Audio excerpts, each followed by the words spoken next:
नमस्कार प्यारे विद्यार्थियों, DAV MOIL public school Hindi कक्षा में आपका स्वागत है। आज मैं एक नए पाठ के साथ आपकी कक्षा में स्वागत करता हूं। कक्षा 9वीं में हिंदी के संचयन पाठ्यपुस्तक से पाठ 5 हामिद खां पाठ पढ़ाने जा रहा हूं मैं। आइए जानते हैं हामिद खां कौन थे। हामिद खां और लेखक इसके बारे में क्या बताना चाह रहे हैं। सर्वप्रथम हम जानते हैं लेखक एस.के. पोट्टेकाट लेखक है। मलयालम के प्रसिद्ध कथाकार शंकरन कुट्टी पोट्टेकाट इनका पूरा नाम, और इनका जन्म 14 मार्च सन 1913 में कोझिकोड, जो कि कालीकट में है, वहाँ हुआ था।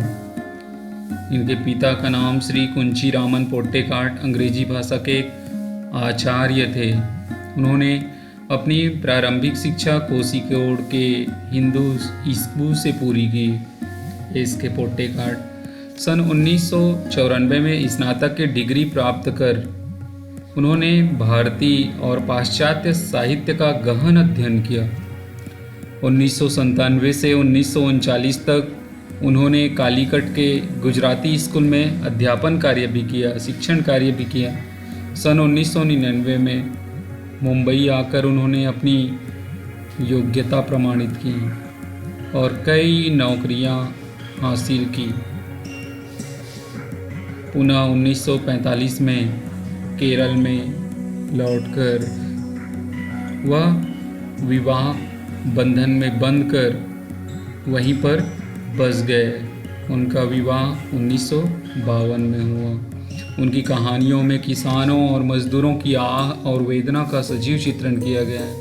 जाति, धर्म और संप्रदाय से परे मानवीय सौहार्द अर्थात प्रेम को उभारने में पोट्टेकाट को पूरी सफलता मिली है। उनकी कहानियों से विश्व बंधुत्व की भावना झलकती है, भाईचारे का संदेश मिलता है। उन्होंने उपन्यास, यात्रा वृत्तांत, लघु कहानियाँ, नाटक, निबंध और कविताओं से तमिल साहित्य को संवर्धित किया।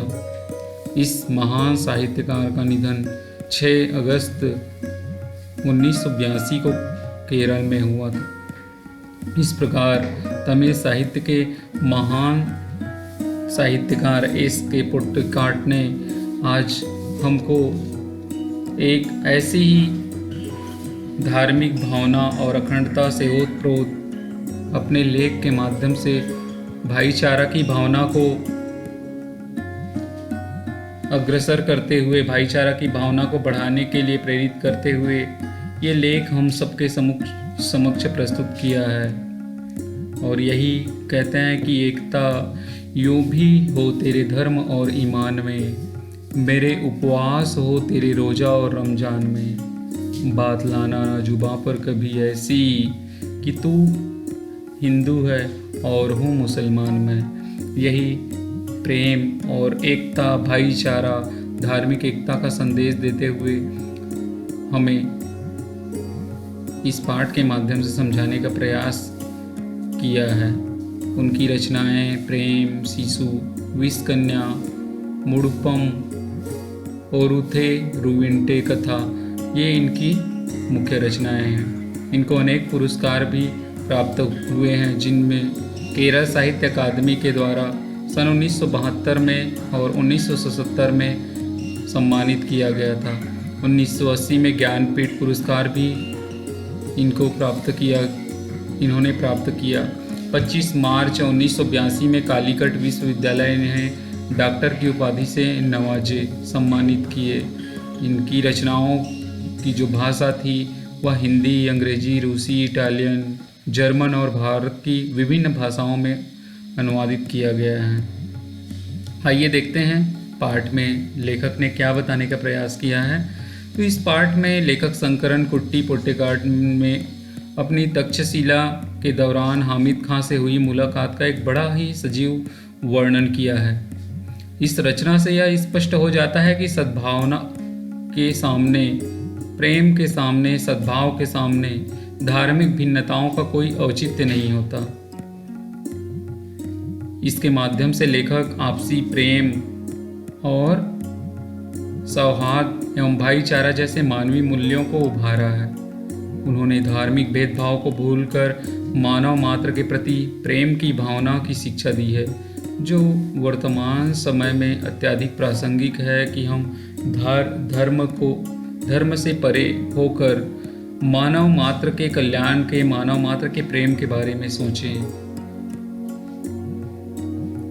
आइए जानते हैं इस पाठ के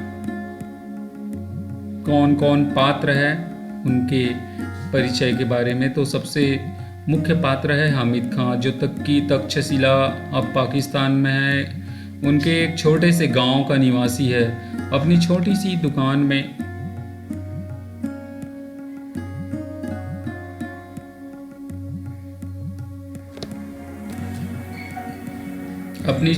दुकान में चपातियाँ सेकता हुआ एक पठान है। हिंदुस्तान में हिंदू और मुस्लिम सौहार्द की बातें सुनकर आश्चर्यचकित हो जाता है। मेहमान नवाजी में बड़ा ही निपुण लेखक से खाने के पैसे न लेना उनके प्रेम को दर्शाता है। मोहब्बत के जज्बे से परिपूर्ण, मानवीय मूल्यों से ओतप्रोत हामिद खां पूर्ण रूप से एक सच्चा मुसलमान है और अब्दुल हामिद खां का सहायक है। लेखक के लिए चावल की थाली और दुकान के जो कोने हैं उनमें बिछी चारपाई में पानी से भरा एक कटोरा लाता है। हामिद खां के पिता हामिद खां के संरक्षक और एक बुजुर्ग व्यक्ति है। लेखक को जो इस लेख में अपनी बातें बता रही है वो तक्षशिला के पौराणिक खंडर देखने गए हैं। कड़कड़ाती धूप और भूख प्यास से बुरा हाल। रेलवे स्टेशन के करीब 5 मील दूर एक गांव में हामिद खां एक होटल पे पहुंचते हैं। हिंदुस्तान में हिंदू मुस्लिम एकता और सौहार्द की बातें हामिद खां को बताते हैं। हामिद खां की दुकान पर बड़े चाव से भरपेट खाना खाता है और तक्षशिला में आगजनी की खबर पढ़कर हामिद खां और उसके होटल की सुरक्षा के लिए भगवान से प्रार्थना करता है। इस प्रकार से आइए अब जानते हैं पाठ के बारे में कि उन्होंने क्या बताया इस पाठ में। इस पाठ में लेखक ने बताने का प्रयास किया है कि धार्मिक सद्भाव को हामिद खां और स्वयं के वार्तालाप के द्वारा बड़े ही स्वाभाविक ढंग से बताने का प्रयास किया है। लेखक इसके पोट्टेकार 2 साल पहले तक्षशिला के खंडर देखने गए थे। तक्षशिला जो कि शिक्षा के लिए प्रसिद्ध स्थल माना जाता है। वहाँ की कड़कती धूप में भूख प्यास से व्याकुल वे एक गांव में पहुँचे। अचानक किसी दुकान से आती चपातियों की सौंधी महक से उसी दिशा में मुड़ गए। उनको भूख तो लगी ही थी। दुकान में घुसते ही अंगीठी के पास बैठा अधेड़ उम्र का पठान उन्हें घूर घूर कर देख रहा था कि ये कौन है। परंतु हुआ ये कि लेखक द्वारा यह बताए जाने पर कि वे मालाबार जो कि हिंदुस्तान में है, वहाँ के रहने वाले हैं।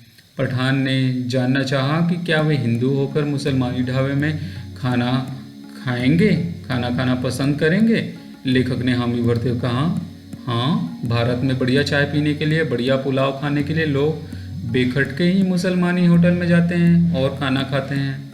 लेखक की बात सुनकर उसे विश्वास नहीं हुआ। लेखक ने गर्व के साथ उसे बताया कि भारत में हिंदू मुसलमानों में कोई फर्क नहीं है, सब मिलजुल कर रहते हैं। यह सुनकर होटल वाला जो पठान है बहुत प्रभावित होता है। अपनी जो आँखों में हिंदू मुसलमानों की जो एकता है वह देखना चाहता है अपनी आंखों से हिंदुस्तान जाकर। होटल वाले ने अब्दुल को बुलाकर लेखक को खाना परोसने का आदेश दिया। पैसा देना चाहा लेखक, मगर लेने से इनकार कर दिया। मित्रता की कसम दी, परंतु अंत समय में लेखक को पता चला कि आज तक्षशिला में आग लगी है और उसमें हामिद खां का दुकान जल गया होगा, ऐसा वो पढ़ते हैं। तो उनके लिए ईश्वर से वो प्रार्थना करते हैं। बच्चों, धार्मिक एकता और अखंडता से ही एक भारत श्रेष्ठ भारत की कल्पना को साकार कर सकते हैं। इस विषय से संबंधित हम आपको एक गृह कार्य दे रहे हैं अनुच्छेद लेखन का, इसको आप पूरा करेंगे। आज के लिए बस इतना ही। बहुत बहुत धन्यवाद।